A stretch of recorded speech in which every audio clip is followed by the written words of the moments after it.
Today, I'm flying Saudia on board their new first class, alone. I'll be lifting the veil on one of the world's most secretive airlines on their most premium product, the Saudia First Class suite. Retailing at over $11,000, this is playing in the same league as the Emirates Game Changer and Air France's La Première. So let's find out what it's really like. I'd just like to thank Squarespace for sponsoring this video.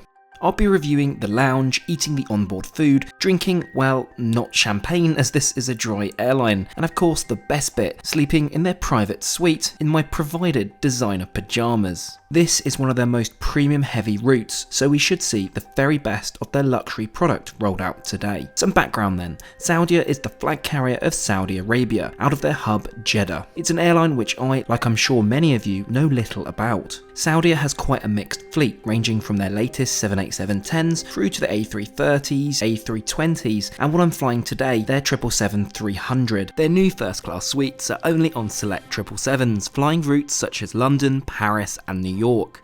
This morning, I'm flying into the kingdom from Dubai on board the A320neo on perhaps one of the earliest flights I've taken before at 4 AM. Needless to say, I didn't go to bed the night before. Let's pick up with my arrival into Saudi Arabia at Jeddah International Airport. Hey guys, what is up and welcome back to the channel. You join me today in Jeddah, Saudi Arabia. Unsure completely about how filming is going to be today, so please do bear with me. But with that said, let's go and see what facilities we've got here today at Jeddah Airport. After a brief security checkpoint, I'm through into the deserted main terminal. The Saudia Lounge is the first thing I come across, clearly brand new with this huge grand entrance. After a rather frosty welcome, I inquired what first class facilities there are. Short answer, none. This lounge is for all premium passengers and is as deserted as the rest of the terminal. As you can see, it's like a library in here. You can hear a pin drop. I mean, it's comfortable enough, it's just quite bizarre. In terms of food and drink, there's a selection of help yourself snacks in the fridge, and I was offered some made to order hot food. I instead chose just a coffee, largely because I'm excited to see what's on board in terms of food, so I'll save my appetite for then. I managed to get a couple of hours of work done. And whilst I'd love to have had a shower, these are not offered here, which is a shame. Oh, and side note, the toilets were seatless. Not seen this before in a lounge. Right, I think it's time to make a move. Not much else to report on here, really. Now let's head over to the gate. That actually went really quickly these last few hours, so even though it was a quiet lounge, there wasn't much to do, I managed to catch up on some work, so there we go. Let's now head over to the plane. I think it's only about 10-15 minutes, hopefully not too far because I've only got 10 minutes till boarding. Out here it does seem a little bit more alive. I can actually hear people speaking. Honestly, being in that lounge was just so bizarre. I'm still not sure what the whole deal on filming here is, so I'm trying to be relatively subtle, but hopefully it'll be alright. But yeah, anyway, basically bottom line is I don't... Bloody hell.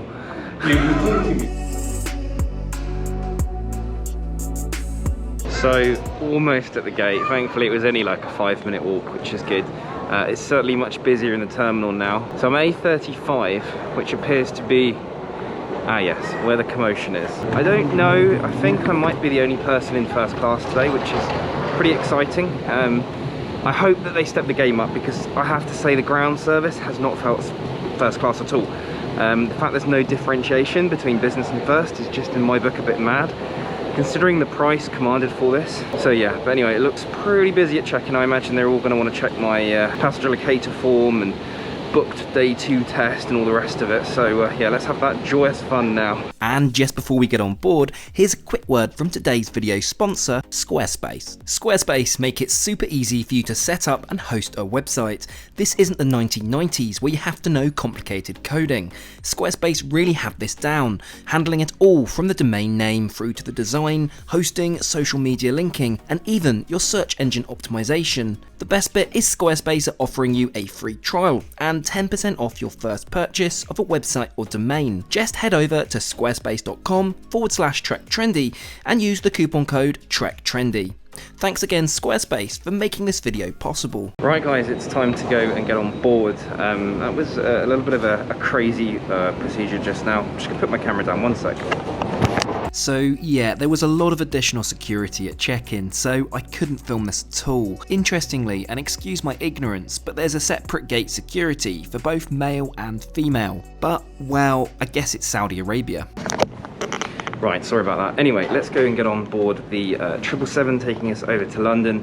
I'm pretty excited about this. Obviously, it's my first time flying Saudia on a pretty long haul flight, but more specifically on first class. However, I don't appear to have been granted that access down there. That's a bit weird. Okay, well, it appears that I don't get a separate boarding. So look, you see there's another jet bridge there. Again, it seems the Saudia First Class ground service just doesn't really exist. Ah well, let's hope on board is a different story.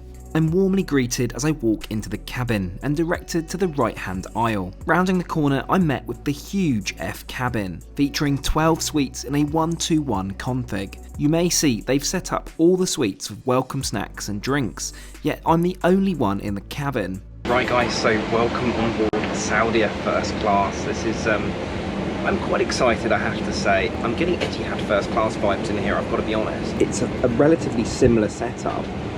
Got lots of room, of course. I believe I'm the only one in the cabin, so you can see right through to the middle suites. Obviously these doors fully close, which I'll show to you once we take off. I'm pretty impressed. At my seat, of course, you've seen some of the sort of snacks and stuff that they had waiting for me. However, I'm not sure what this one thing is. I could ask, but why not? Let's just do a taste test, right? What do you suppose this is? Well, it's not exactly a bush ducker trial. It's going to be nice, but let's try it. It's like a date truffle. That is unreal. Goes brilliantly with my date smoothie. After grazing some more, it's time for an Arabic tradition. Of course, some fresh welcome coffee. Oh, that's perfect. Thanks so much, my friend. Appreciate it. One of my favourite parts of flying in the Middle East. Okay, so after clearing them out of pre-departure snacks, I think it's time to get my seatbelt on. It's not long before loading is complete, and we promptly begin to push back. At this point, the safety video is screened in both Arabic and English. You can see in the backdrop here the Emirates A380, which has just arrived from Dubai. It still blows my mind that they run this on such a short haul route. As we taxi along to the runway, I can confirm that yes, I am indeed the only one in first class today. Now for takeoff, we hurtle along the runway into the Saudi morning sunshine. Visibility is good and I can see all over the surrounding Jeddah area. Today's flight time will be just over 6 hours, covering a distance of nearly 5,000 kilometers. As we level out, I'm offered a soft drink. I'm reminded all too quickly that this airline is dry, so no champagne for me today. I enjoy some mixed nuts, which go down brilliantly. At this point, I asked to see the menu, as I wanted to see what other drinks are available and of course order some food. To my dismay, I'm informed there is no menu because of COVID. Instead, I'm listed out today's food options. But here's the thing, the food list isn't extensive. No caviar, no steak. I get it's morning, but every first class product I've flown offers extensive options even in the morning. So what do I have? I have the Arabic meze to start. It's tasty and beautifully presented, complete with warmed Arabic bread. So far, so good. Next up, my main. Now I'm offered eggs, cooked fresh to my liking. I went for an omelette, which I assumed would come with a variety of sides, but alas, just some cherry tomatoes and some fried potato. The omelette tasted like powdered eggs were used, and wasn't great if I'm honest. In addition, there was a basket of fresh pastries, and these were tasty, especially the pain au chocolat. To finish, I had some fresh blueberries. All in all, it was an okay breakfast, but not what I'd expect from first class, given the price commanded here. Let's collect my Missoni PJs and amenity kit. Now these are very cool. Let's head over to the bathroom to do a loo review and get changed. The loo is located to the rear of the first cabin. It's clean and actually quite spacious. Uniquely, there's also a bidet feature here. Amenities provided are Patek, which is a Saudi company I've not heard of before.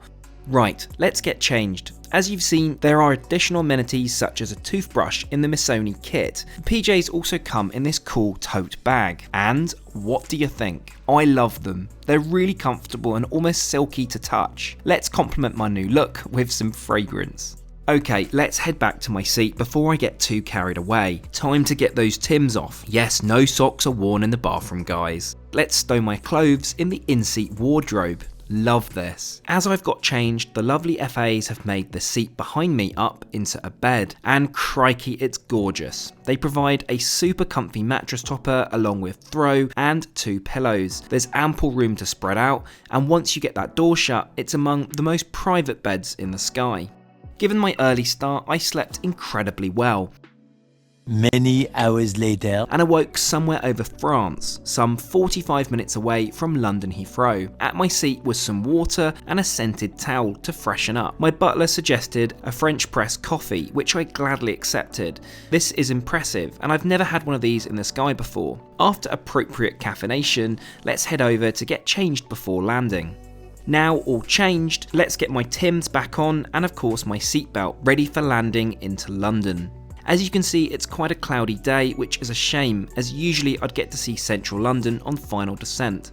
Well, it's welcome to London, guys. As I deplane, I leave feeling relatively mixed. On one hand, it's a brilliant hard product, with additions such as your own butler, wonderful crew and amenities, but food service was lacking, and combined with a lackluster premium ground operation, I feel Saudia could do better for first class. Overall though, it was an awesome product to try, and one I never thought that I'd actually get on board. So guys, welcome back to the United Kingdom. Thank you so much for watching, and I'll catch you guys all again next week. Thanks once again to Squarespace for sponsoring today's video. Head to squarespace.com for a free trial, and when you're ready to launch, go to squarespace.com/trektrendy to save 10% off your first purchase of a website or domain.